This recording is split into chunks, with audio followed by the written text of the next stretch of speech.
Operation सिंदूर के तहत पाकिस्तान के कब्जे वाले कश्मीर यानी कि पीओके और पाकिस्तान में 9 आतंकी ठिकानों पर भारतीय सशस्त्र बलों द्वारा किए गए सटीक मिसाइल हमलों के बाद पाकिस्तान पूरी तरह से बौखला गया है।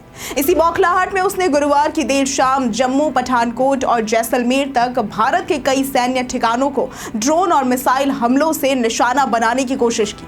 हालांकि भारतीय सुरक्षा बलों की सतर्कता और अत्याधुनिक तकनीकी क्षमताओं ने पाकिस्तान के इन मंसूबों को नाकाम कर दिया। भारतीय वायु रक्षा प्रणाली, विशेषकर S-400 एयर डिफेंस सिस्टम और अन्य रक्षात्मक प्रणालियों ने समय रहते दुश्मन के ड्रोन और मिसाइलों को हवा में ही नष्ट कर दिया। पाकिस्तान ने एक साथ 3 राज्यों जम्मू कश्मीर, पंजाब और राजस्थान में अपने ड्रोन और मिसाइल भेजकर भारत के सैन्य प्रतिष्ठानों को निशाना बनाने की कोशिश की। जम्मू, पठानकोट, उधमपुर, अमृतसर, भटिंडा, जैसलमेर और अन्य शहरों को लक्ष्य बनाने का प्रयास किया गया, लेकिन भारतीय सेना की त्वरित प्रतिक्रिया और काइनेटिक एवं नॉन काइनेटिक क्षमताओं के उपयोग से ये सभी प्रयास विफल कर दिए गए। रक्षा मंत्रालय ने यह स्पष्ट किया है कि इस हमले में भारत को कोई भी जनहानि या फिर सामरिक नुकसान अभी तक नहीं हुआ है। इस नापाक हरकत के बाद भारत ने भी कड़ा रुख अपनाया है। मीडिया रिपोर्ट्स के अनुसार भारतीय सेना ने न केवल LOC पर पाकिस्तान को मुंहतोड़ जवाब दिया है, बल्कि लाहौर में घुसकर वायु रक्षा प्रणाली को भी ध्वस्त किया है। हालांकि इसकी कोई आधिकारिक पुष्टि अभी तक नहीं की गई है, लेकिन सूत्रों के मुताबिक भारतीय नौसेना ने भी कराची बंदरगाह और उससे जुड़े रणनीतिक ठिकानों पर सटीक हमले किए। कराची पर भारतीय नौसेना का यह हमला 1971 के बाद यानी कि 54 सालों के बाद भारत पाक युद्ध के बाद पहली बार हुआ है। इस कार्रवाई से पाकिस्तान की समुद्री सुरक्षा को गहरा झटका लगा है और कराची में हड़कंप मच गया है। भारतीय नौसेना की इस रणनीति ने यह संदेश स्पष्ट कर दिया है कि भारत जमीन ही नहीं, समंदर से भी दुश्मनों को करारा जवाब देने में अब सक्षम है।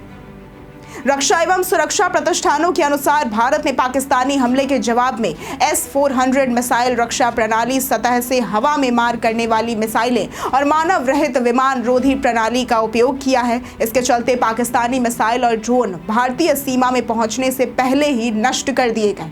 इससे भारत की बहुस्तरीय सुरक्षा प्रणाली की ताकत एक बार फिर से साबित हुई है। आपको याद दिला दें कि बुधवार को भारत ने ऑपरेशन सिंदूर के तहत पाकिस्तान और पीओके में 9 आतंकी ठिकानों को निशाना बनाया था। इनमें आतंकियों के प्रशिक्षण शिविर, लॉन्च पैड और हथियार भंडार भी शामिल थे।